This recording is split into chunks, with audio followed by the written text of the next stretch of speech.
네, 화제 이슈를 콕 짚어보는 10분 인터뷰 시간입니다. 자, 우리 시각으로 오늘 새벽 윤석열 대통령이 제77차 유엔 총회에 참석해서 취임 후 처음으로 기조연설을 했는데요. 자유를 특히 강조했고요. 자유와 평화를 지키기 위한 국제사회의 연대를 제안하기도 했습니다. 자, 유엔 총회 이후에는 한미, 한일 간 정상회담도 전망되고 있는 상황입니다. 자, 윤 대통령이 어떤 성과를 가져올 수 있을지, 가져와야 할지 기대가 되는 상황인데 그 자세한 내용을 전문가의 시각으로 저희가 조목조목 분석해 보려고 합니다. 전 국립외교원장을 지내셨죠? 김준형 한동대 교수가 나와 계십니다. 교수님 어서 오세요. 네, 안녕하십니까. 네. 자, 유엔 총회가 코로나19 이후 3년 만에 오프라인 정상 개막이더라고요. 네, 네. 자, 유엔 총회에서 좀 주목해 보신 부분 어떤 대목인가요? 저는 점점 이 유엔이 사실상 말씀하신 것처럼 이제 다시 대면으로 돌아오고 뭔가 정상을 찾는 것 같은데 유엔의 존재감은 훨씬 약해진 것 같습니다. 아, 존재감이 약화됐다. 왜냐하면 미국과 중국이 저렇게 되고 미국과 러시아가 저렇게 되면 네. 이 국제기구라든지 국제 거버넌스가 위축이 되는 거거든요. 그러니까 사실상 알맹이가 없고 현안에 대한 뭔가를 치열한 이것을 다루는 그런 중심기구로서의 역할이 점점 사라지고 있다. 아, 네. 예, 막 뭐 많은데 말만 많은데 실질적으로 핵심이 없는 그런 기구가 되어 간다는 생각이 좀 듭니다. 그래서 또 구테레스 사무총장은 분수령 뭐 이런 얘기를 하기도 했고. 네. 자, 윤 대통령이 이제 10번째 기조연설을 진행했다. 그럼 이게 일반 토인데 뭐 순서를 정하는 규칙이나 이런 게 있나요? 뭐 순서를 두고 이제 좀 비판을 하는데 사실 네. 이 순서는 세 가지 정도 규칙이 있습니다. 하나는 브라질이 제일 먼저 나오는 경우가 굉장히 많습니다. 왜냐하면 초기 설립했을 때 아무도 얘기하지 않을 때 브라질이 굉장히 남미를 대표해서 얘기했기 때문에 네네. 그게 관례가 됐고요. 관례. 그다음 미국이 그다음에 나오고요. 네네. 그다음부터는 선착순과 급이죠. 정상이 네네네. 오느냐, 장관이 오느냐, 뭐 심지어 북한 대사가 오는데 예. 선착순의 같은 급이면 제일 먼저 한 국가가 갑니다. 그러니까 우리가 10번째 했더라도 네. 그 자체가 뭐 국격이 떨어지는 일은 아닙니다. 네네네. 10번째라는 게 그렇게 뭐 중요한 문제는 아니다. 룰은 좀 이제 가변적이네요. 자, 11분가량 진행된 기조연설. 이 주요 내용이 자유와 연대. 근데 이게 좀 짧았다 그런 얘기도 있고 또 여러 가지 뭐 해석이 구구해요. 보도를 보니까. 전문가로서 윤 대통령의 첫 번째 기조연설 좀 어떻게 들으셨고 평가하세요? 15분이 15분이 지어지고요. 네. 그다음 뭐 15분이 넘더라도 정상이 하는 것을 뭐 마이크를 끈다든지 국회처럼 하는 건 아니거든요. 네네네. 그럼 충분히 사용하는 게 맞죠. 그런데 뭐 이 자체도 짧더라도 정확하게 핵심적인 것들을 사람들한테 공감을 했다면 괜찮은데 좀 그 부분도 좀 하여튼 조금 짧았다는 느낌이 확실히 듭니다. 네네네. 짧았다는 것은 맞고 시간은 충분히 활용하고 더 할 수도 있다. 네네. 자, 이게 취임사 때도 그랬고요. 광복절 경축사에서도 그랬고 이어져서 유엔 기조연설까지 자유, 연대 이 강조되는 이제 윤석열 대통령의 어떤 국정 철학이나 이유 뭐 어떻게 분석하세요?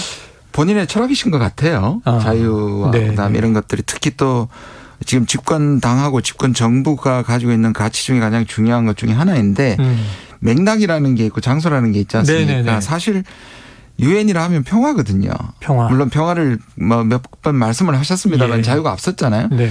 실제로 유엔의 가치 중에 자유는 없습니다. 인권이라든지 평화라든지 뭐 번영이라든지 이런 것들인데 왜냐하면 그 자유라는 것을 내세웠을 때는 그러면 자유의 기준과 그다음에 권위주의 국가들도 있을 것이고 예. 국제 거버넌스를 할 때 그 국가들을 그러면 사실상 내치거나 개입해야 되기 때문에 네네네. 그리고 유엔의 가장 중요한 것이 바로 주권입니다. 내정 가서 불가거든요. 네네. 그런 게 생각했을 때 이 자유가 맥락 속에는 지금 권위주의 국가들 중국이나 러시아나 북한을 염두에 두고 있기 때문에 약간 유엔에 가서 화합보다는 약간 진영을 나눈 듯한 느낌이 있어서 저는 조금 불편했습니다. 아, 불편했다. 그게 화합을 주로 강조하고 국제 공조 이런 이야기를 하는데 진영을 나누는 듯했다. 연대가 등장하긴 하지만요. 자, 이 관건은 또 이런 거죠. 국제사회 호응.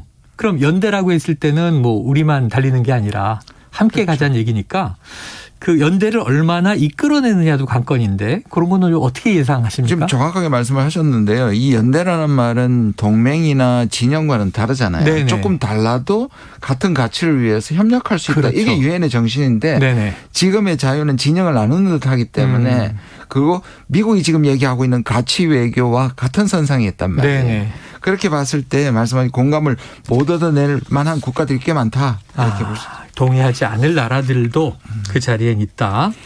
자, 이게 좀 특이한 대목이요. 담대한 구상을 기존에 2번 언급한 그대로 이제 발표할 거냐. 북한이 냉담한 반응을 보였으니까 좀 변형해서 할 거냐. 이런 예상이었는데 기조연설에는 북한이란 단어는 아예 등장하지 않았습니다. 그 대북 메시지, 비핵화와 관련된 메시지 이게 좀 담기지 않은 게 이례적이다 이런 분석도 있어서 어떻게 보세요? 실제로 가기 전에 이 말을 할 것처럼 사실 대통령실에서 얘기를 네네, 했었단 말이에요. 네. 그걸 안 한 건 정말 그 이례적이고요. 네.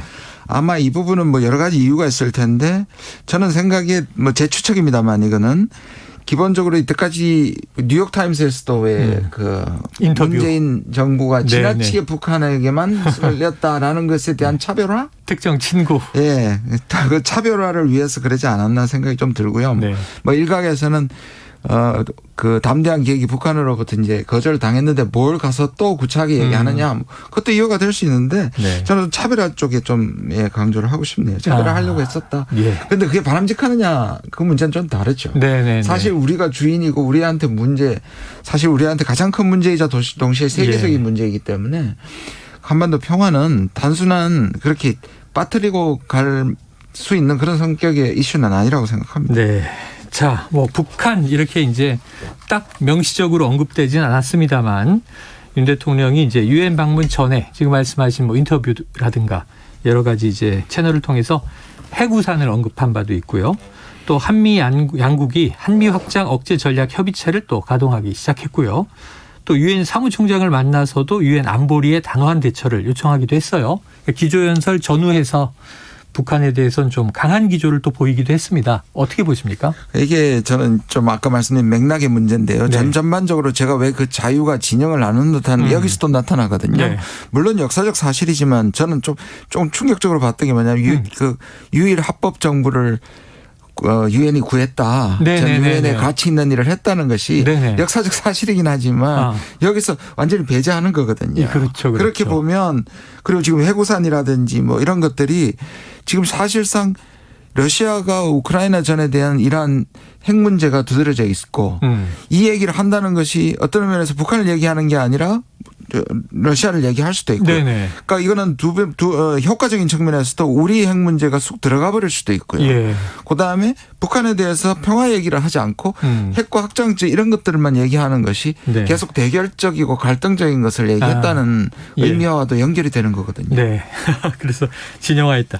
그러니까 이제 자꾸 해석이 이제 구구해지는 것이 예. 오늘도 언론을 보니까 이제 고위 관계자 사실 담대한 구상 언급 없었고 북한 언급 없었지만 핵무기, 대량 살상 무기, 인권 유린 이런 언급이 포괄적으로 보면 이제 북한을 지칭한 것일 수 있다라고 이제 또 설명을 보태야 되는 거죠. 그러니까요, 맞습니다. 자, 유엔 총회 이후에는 지금 한미 정상회담이 예정이 돼 있습니다. 이 핵심이 인플레이션 감축법 논의 여부인데 지금 회담 시간이 30분 정도다 보니까 이게 짧지 않느냐 이런 얘기도 있고요. 어떻게 보세요? 뭐 이 얘기는 사실상 이 IRL이야말로 저는 외교 참사라고 생각합니다. 인플레이션 감축법 IRL. 사실 작년부터 있었고요. 이거는 공화당 의원이 마지막에 이제 마음을 변해가지고 원래 우리는 통과 안 할 줄 알고 완전히 뒷전에 둔 거거든요. 그런데 마지막에 설득에 성공했고 공화당 의원이 이제 마음을 바꿔가지고 이게 통과돼 버렸단 말이에요. 네. 그러면 그 전에 이걸 다 준비를 했어야 되는 문제였는데 그걸 준비를 안 하고 이렇게 이미 이 법안으로 나왔는데 어떤 방식으로 한국이 여기서 이 문제를 해결할 수 있을지 그것도 30분 안에 그냥 뭐 유감이다, 뭐 향후 뭐 살펴보겠다 이 정도만 받아도 뭐 저는 성과라고는 보지만 사실상 바꾸기에는 너무 늦었다. 네. 그냥 노력한다는 모습을 보여주시는 거다. 더 그렇다면 뭐냐면 이번에 짧더라도 이후에 미국이 비슷한 법안을 지금 계속 준비 중이라면 그래요? 그 압박에 대해서 확 단도리를 하는 이 부분에 대해서 차후에 이런 일이 발생하지 않는 부분에 대한 약속이라든지 이런 걸 받아내는 것에 집중하는 게 훨씬 맞다. 그래도 또 시간이 짧다. 지금 일단은 노력하는 모습을 보여주는 게 중요하고 이후에 닥쳐올 다른 파고들에 대한 대비를 해야 한다. 지금 아니나 다를까 전기차 이후에 뭐 배터리도 나오고 또 바이오도 나오지 않았습니까? 예, 맞습니다. 그런데 앞으로 더 온다. 더 온다. 지금 이재용 삼성전자 부회장, 최태원 SK 회장 등 윤 대통령의 미국 순방 일정에 맞춰서 미국을 찾았습니다. 자, 방미의 목적은요, 이게 부산 엑스포 유치 이렇게 돼 있지만 사실은 좀 정부와 공조해서 우리 대기업들도 영향력이 있으니까 측면 지원을 할까요? 힘들걸요. 이게 네. 그냥 우리 대통령의 방문의 1대1이 아니라 네. 요즘 이제 유행 중에 하나가 뭐 장례식장에서도 그랬고 그다음 G7이라든지 또는 나토라든지 지금 유엔에서 짧게 계속 만나는 네네네. 뭐 약식 정시회담을 구별하지만 거의다가 사실상은 예. 약식회담에 가까울 정도로 릴레이로. 지금 빨리 릴레이로 만나는 거. 그 시간 배분 자체도 힘들다고 얘기하는 정도니까 네네. 그렇게 큰 기대를 했다가 제일 실망을 하는 것보다는 예. 아까 말씀드린 것처럼 그 부분에 대한 얘기를 몇 가지를 강조하는 게 중요하다고 생각합니다. 이후를 대비하는 게 중요하다. 측면 지원도 어렵고 30분도 짧은데 앞으로는 더 짧아지는 이제 추세다라는 말씀이세요.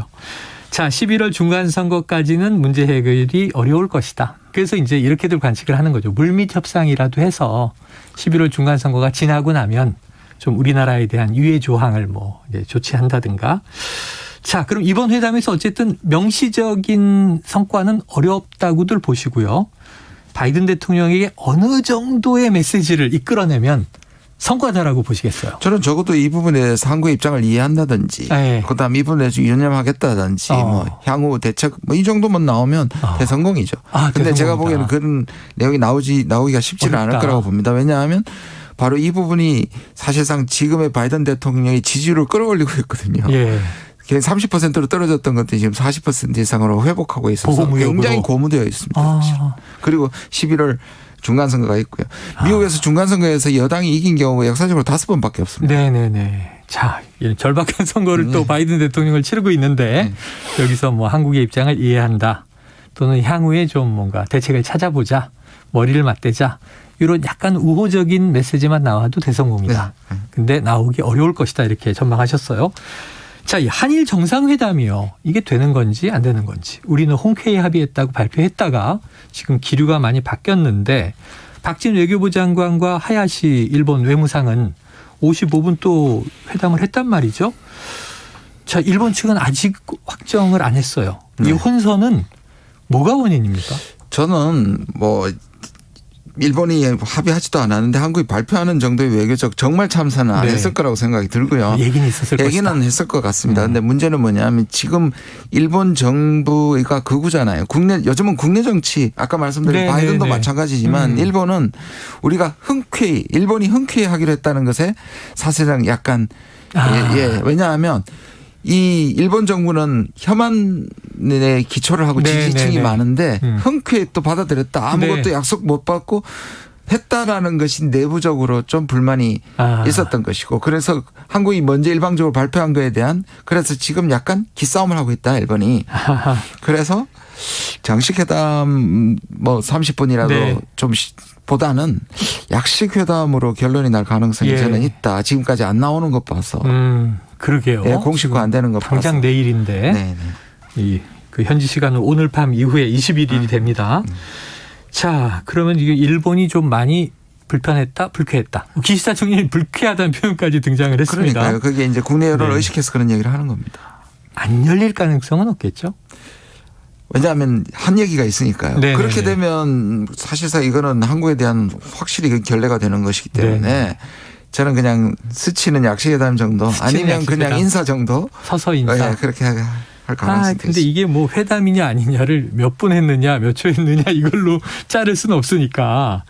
근데 이제 의미 있는 뭐 대화 메시지를 주고 받았느냐 이런 게 중요하겠죠. 지금 열리느냐 안 열리느냐 공식화시키지도 못한 상황에서 무슨 이 어려운 문제인 이 강제동원 문제를 해결할 수 있겠습니까? 저는 그건 아예 가능성 제로라고 생각합니다. 한일 정상회담에서 의미 있는 내용이 나올 가능성은 제로다. 그래요. 그런데 또 박진 외교부 장관은 뭐 하야시 외무상하고 지금 민관 협의체에 뭐 이 내용을 전달하면서 대위 변제하는데 한일 기업이 출연해서 재단 방식으로 가야 한다. 그럼 이런 건 뭐 아예 언급도 없겠네요. 이번에는 확실히 없을 거고요. 정상간에는. 사실상 이제 그걸 이런 방식으로 지금 이제 물밑에서는 추진을 하고 있지 않습니까? 실무에서는. 그런데 이것 역시 일본에서는 결국 한국한테 확실한 양보를 받아내겠다는 생각이 있고 일본이 조금이라도 양보해가지고 이 문제가 풀렸다는 것은 마찬가지로 네. 국내 여론 또는 지지층의 지지를 못 받기 때문에 네. 일본의 지금 자세는 한국이 완전히 양보하라는 겁니다. 한국이 완전히 그냥 자신들의 방식에 따라와라. 그럼 우리가 양보하게 되면 위안부 때처럼 우리 국내 여론이지. 그렇죠. 그래서 이거는 사실상 네. 지도자가 결단해서 한 방에 풀릴 수 있는 문제는 전혀 아닙니다. 아니다. 구조적인 문제가 되어버렸다. 알겠습니다. 자, 윤 대통령 이 그랜드 바겐 방식을 통해서 한일 관계 풀어나겠다 이런 입장인데 일본 정부 입장은 완고하고 완강하다. 자, 그럼 이 해법 자체는 바꿔야 됩니까?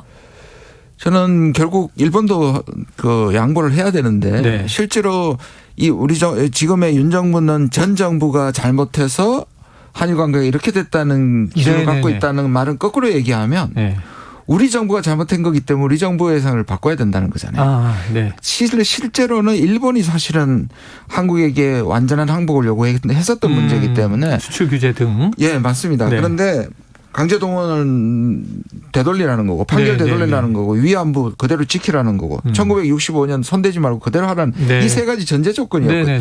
그럼 우리가 잘못했다고 판단하면 전 정부가 그럼 우리가 그 세 가지를 받아들이는 방법밖에 없잖아요. 일본은 그 세 가지를 포기할 가능성이 적어도 지금까지는 없는 문제거든요. 야, 그리고 적어도 어렵습니다. 윤석열 대통령은 왜 김대중 오부치 선언을 기반으로 이건 일본이 과거사를 인정해야 되는 거잖아요. 그렇죠. 인정했었던 때가 있었으니까. 그런데 지금 일본의 분위기 이 정부의 성격상 그거는 바뀐 거죠. 예. 과거에 자신들이 했던 선언도 지금 무력화시키는 거니까. 자, 전 세계 상황이 어렵습니다. 앞으로 자국 우선주의가 팽배할 것 같고요. 강대국의 또 이 보호주의 강화될 것 같고. 자, 또 미중으로 나뉜 이 신냉전 체제도 더 이제 확대될 것 같고. 김 교수님 오늘 이게 제일 중요해 보이는데 우리나라가 취할 수 있는 외교적인 해법 좀 어떤 조언을 내놓으시겠어요? 먼저 신냉전이라고 이것을 기정사실화하는 건 우리한테 좋은 건 바람직한 게 아닙니다. 왜냐하면 신냉전이라고 얘기하면 우리가 진영을 선택해야 된다는 결론이 나오잖아요. 저는 과거와 다르다고 생각하고요. 우리도 과거에 안보 하나만 보고 모든 것을 희생했던 1960년대 70년대의 냉전이 아니지 않습니까?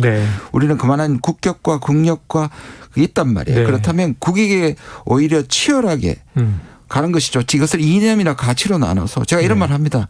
가치 외교가 가치가 있는가? 편을 정하면 편한가? 저는 두 가지 다 아니라고 생각합니다. 두 가지 다 아니다. 오히려 신냉전을 고착화시키는 우리 생각보다는 틈새에서 뭔가 유연한 전략을 찾아야 한다. 알겠습니다. 자, 해외 순방 다 마치고 캐나다까지 끝내고 들어오면 한번 또 전체적인 평가 내리는 시간이 오겠죠. 오늘 말씀은 여기서 정리하겠습니다. 말씀 고맙습니다. 네, 감사합니다. 지금까지 김준형 한동대 교수였습니다.